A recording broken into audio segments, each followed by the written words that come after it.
Parmenas Radio presenta Biblioteca Jurídica con el Dr. Miguel Ángel Ortiz. Buenos días, señoras y señores. Sean ustedes bienvenidos a Desde la Biblioteca de Miguel Ángel Ortiz Cabrera. Estamos en parmenasradio.org. Y bueno, tal como se ha venido haciendo ya desde hace un buen tiempo, también nos pueden hacer favor de vernos en la plataforma de YouTube, en donde don Agustín nos hace favor de subir la emisión los jueves en la tarde y noche, o bien, si no es posible, lo pueden hacer aquí en Parmenas los viernes a las 11 de la mañana. Y bueno, si esto es así, tengo 6 temas que quisiera tratar con ustedes en la medida de lo posible, que espero sean de su agrado. Primero, tema obligado, expropiación petrolera. Segundo, Petrolera Ricardo Salinas Pliego solicitó otra vez su concurso mercantil.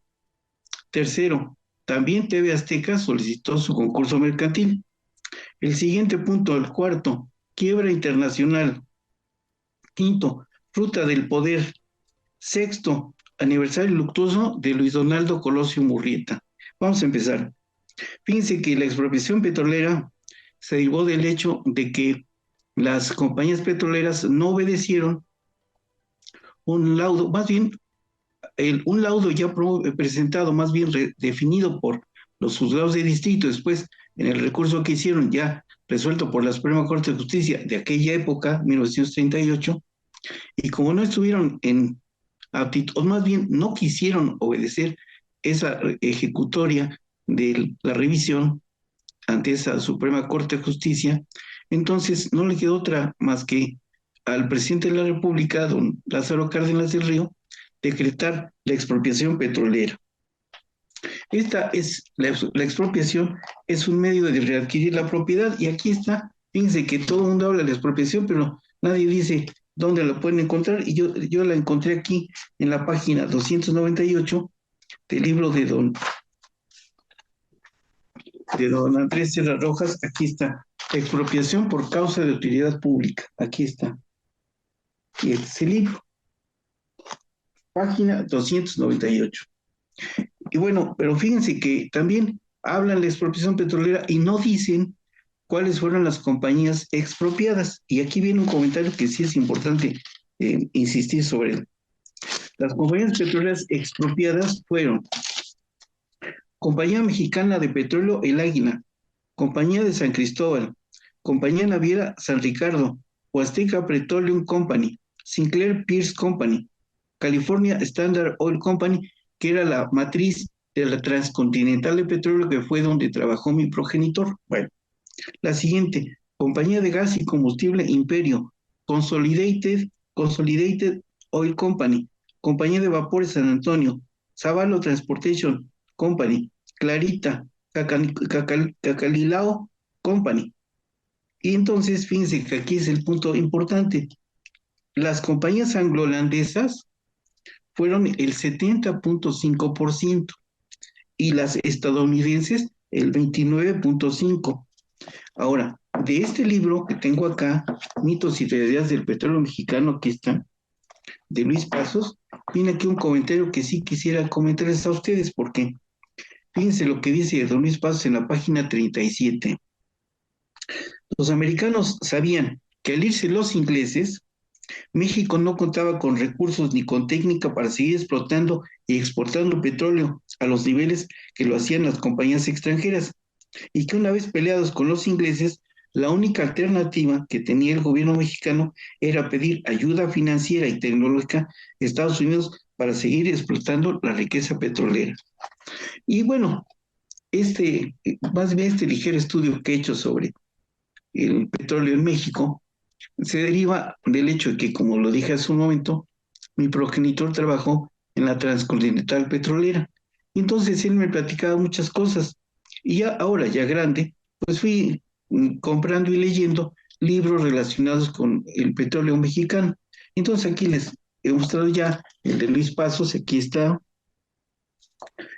Es muy importante, la privatización del petróleo mexicano, de Jorge Díaz Serrano, que su pecado fue haber soñado con ser presidente de la República, porque le quitaron todo y acabó con sus días en la cárcel. Así es la política mexicana. Y aquí viene el libro en donde él explica. Él era licenciado en historia, aparte de ser ingeniero. Eh, Él había renunciado a todas sus acciones, las había vendido antes de tomar posesión como director de Petróleos Mexicanos. Aquí está la explicación de él, junto con un cuatro que le hicieron eh, los políticos de la época para meterlo a la cárcel. El otro día oí a un político de esos que no leen ni menos entienden, que no había habido nunca un juicio político.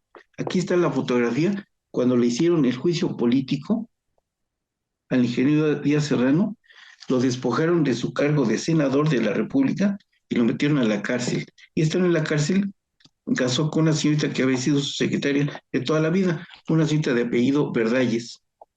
Sí, bueno, aquí está este otro libro, El petróleo, la crisis de los 80s. Aquí está. Este otro que también es muy valioso. México, 1938-1989, a 50 años de la expropiación petrolera. Aquí está. Está editado por la Facultad de Derecho de la Universidad Nacional Autónoma de México. Este, que van a ver quién es el autor, a ver si les llama la atención. Reforma Energética, Manuel Bartlett Díaz. Y este otro que fue también en coautoría de dos personas. Uno, el señor Bartlett, y el otro, el actual director de Petróleos Mexicanos, el ingeniero Víctor Rodríguez Padilla. Y aquí está El petróleo y Pemex, despojo a la nación. Aquí está. Está muy, muy interesante este libro. Todos estos los he leído poco a poco. No les digo que los he leído de anoche para hoy, sino ha sido una labor de muchos años. Poco a poco los he ido comprando y leyendo. Aquí está este, Pemex, la caída de Díaz Serrano. Aquí está.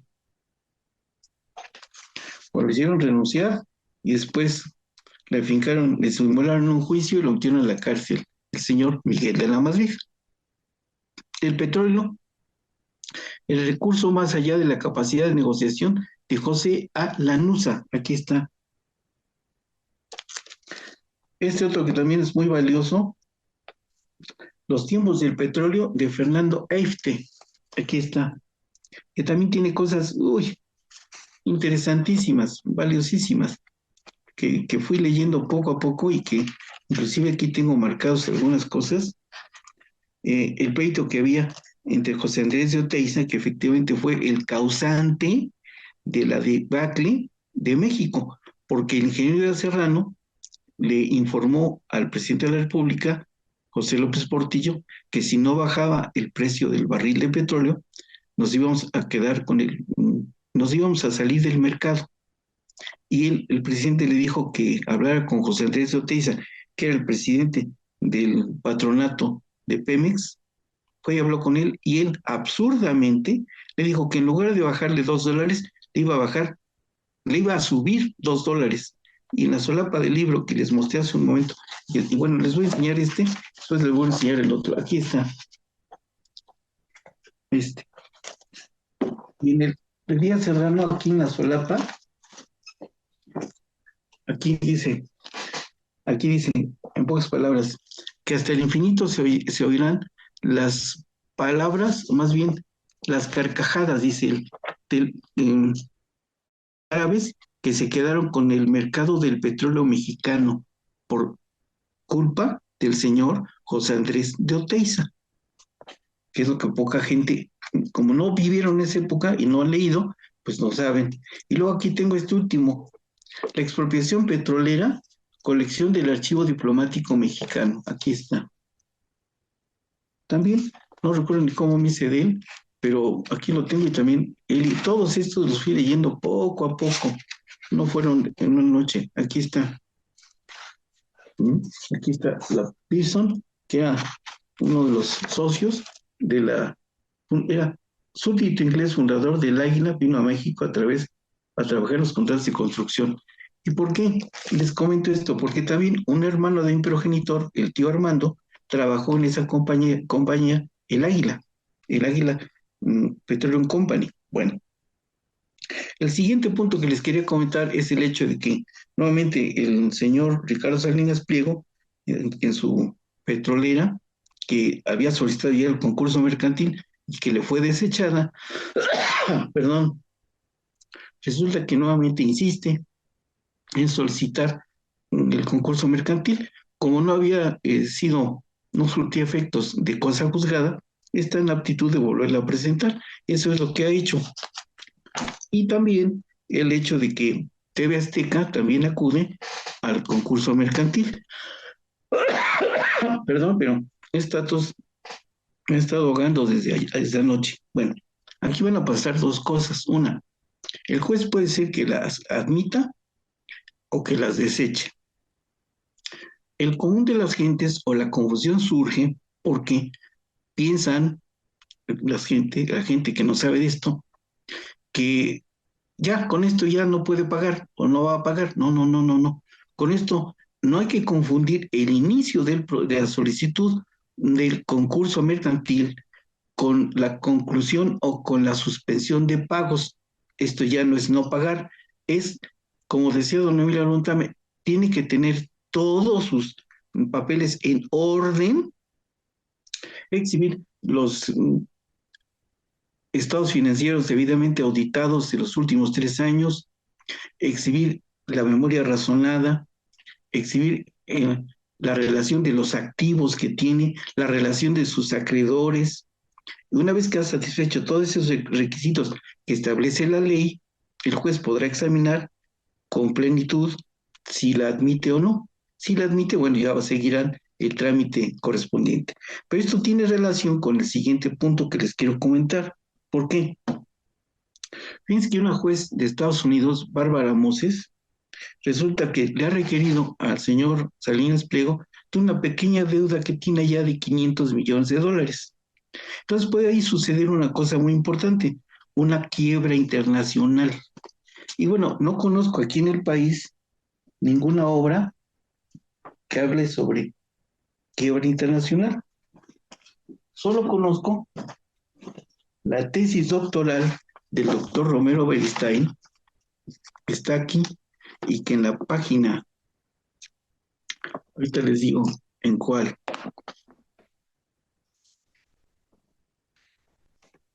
329, aquí está, habla sobre la quiebra internacional, aquí está.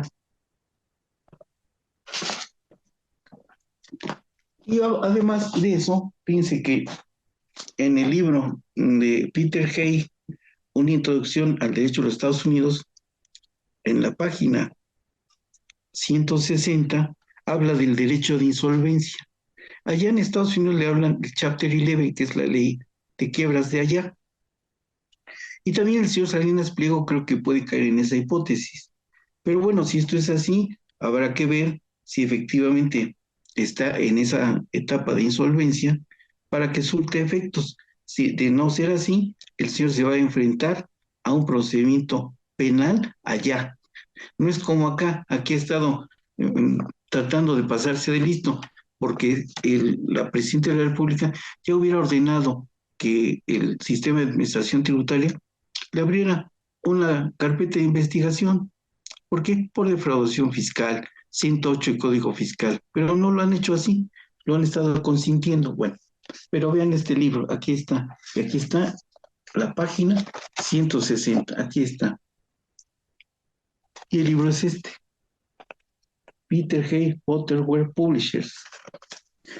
Y las cosas que comentar. Fíjense que con este procedimiento de concurso mercantil, intenta el señor Salinas Pliego detener la fuerza del Estado. No creo que sea posible, y sobre todo porque con apoyo aquí en el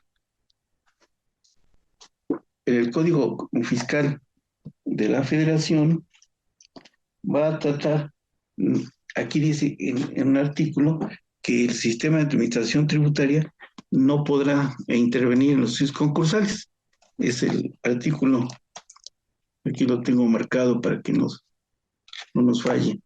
Es el artículo 149, dice textualmente: por último, y en completa concordancia con la regla general de preferencia del fisco federal para recibir el pago de créditos, se establece que el fisco federal no concurrirá en ningún caso con otros acreedores a juicios universales. Sin embargo, mantiene su situación de acreedor privilegiado.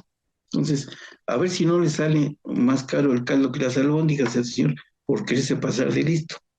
Y bueno, si esto es así, y vamos, los libros que tengo relacionados con el concurso mercantil, tengo Derecho Mercantil de Quiebra, Soluciones y Estrategias para Evitarla.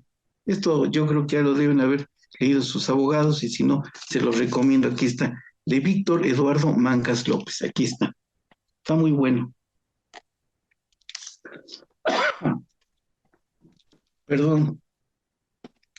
También otro libro de un señor, este señor era juez de lo concursal hace años, Jaime Daniel Cervantes Martínez, y esta es la nueva ley de concursos mercantiles, que también está muy, muy interesante. También les voy a mostrar uno del que solamente tengo noticia que hay dos en Puebla, el de presupuestos de la quiebra de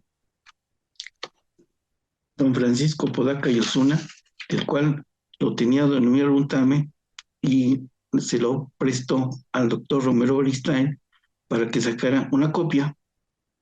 Y él amablemente sacó dos copias y una me hizo favor de obsequiármela. Este libro es tan bueno y tan importante que en España, hasta la fecha, siguen basándose o siguen citándolo como bibliografía obligada. Aquí está, Presupuestos de la Quiebra de Francisco Apodaca y Osuna. Aquí está. Aquí está. Me lo regaló cuando todavía no pensábamos hacer el examen de doctorado. Y aquí está, y lo conservo con mucho gusto. Bueno, y el siguiente punto del día de hoy es que también merece un comentario el hecho de que el señor, a 32 años de fallecimiento del señor Luis Donaldo Colosio Murrieta, todavía siguen habiendo muchos comentarios en torno a su muerte. Y aquí tengo 4 libros que les quiero mostrar, y sobre todo porque ese día yo recuerdo perfectamente que estaba trabajando en el despacho y de momento oí las noticias, prendí la televisión, teníamos una televisión en blanco y negro y empezó a transmitir Jacobo Saludowski. Y bueno, fue una noticia que convulsionó al país. Ese día en la noche, cuando yo me fui a dormir, yo recuerdo que me fui a dormir angustiado porque pensé que podía haber un golpe de Estado. No fue así, pero las cosas cambiaron radicalmente y México se fue en una caída libre a la desgracia. Bueno, pero vean este libro, El complot de Aburto, aquí está, de Gustavo Irales. Aquí comenta en la página, ahorita se los muestro, en la página 164, desde aquí ya citan el nombre, ahora sabemos, del segundo tirador, pero en esa época lo tuvieron oculto, porque él era un agente de la Secretaría de Gobernación, y el Secretario de Gobernación en esa época era el doctor Jorge Carpizo. Y bueno, la mamá inclusive confundió a este señor cuando lo vio, pensó que era su hijo, y no era su hijo. Era el señor Jorge Antonio Sánchez Ortega, que aquí hay una confusión, aquí le ponen José, es Jorge. Bueno, y seguimos. Crónica y análisis de un magnicidio, porque aquí, fíjense que en la página, este señor lo va haciendo unas citas por números. En la página 219, en el número 847, textualmente dice: la trayectoria de la bala nos indica que cuando penetró, la posición del arma era casi horizontal, por tanto el agresor se encontraba agachado. Y si ustedes ven las imágenes del disparo del señor Aburto, estaba de pie y llegó y le disparó en la sien derecha. Entonces quiere decir, desde entonces que se sabía que existía un segundo tirador y la bala le entró a nivel abdomen. Pero bueno, como era un crimen de Estado, no querían que se supiera. Hasta ahora se logró saber eso. Y hasta donde sé, ya hay una orden de aprehensión y creo que ya se cumplió y ya está detenido el señor Jorge Antonio Sánchez Ortega. Inclusive con otro comentario, resulta que, fíjense, el señor Colosio en esa época no tenía la protección de la ley como ahora lo tiene desde, si ustedes agreden a un presidente de casilla, se van ustedes a la cárcel. En esa época no, él era un ciudadano normal. Por tanto, su homicidio tiene que haber sido del conocimiento del fuero común, pero él no tenían controlado al el Poder Judicial. Entonces lo mandaron al Poder Judicial Federal y ahí sí tenían controlado al señor Diógenes, es Diógenes, no recuerdo el nombre y el apellido del juez.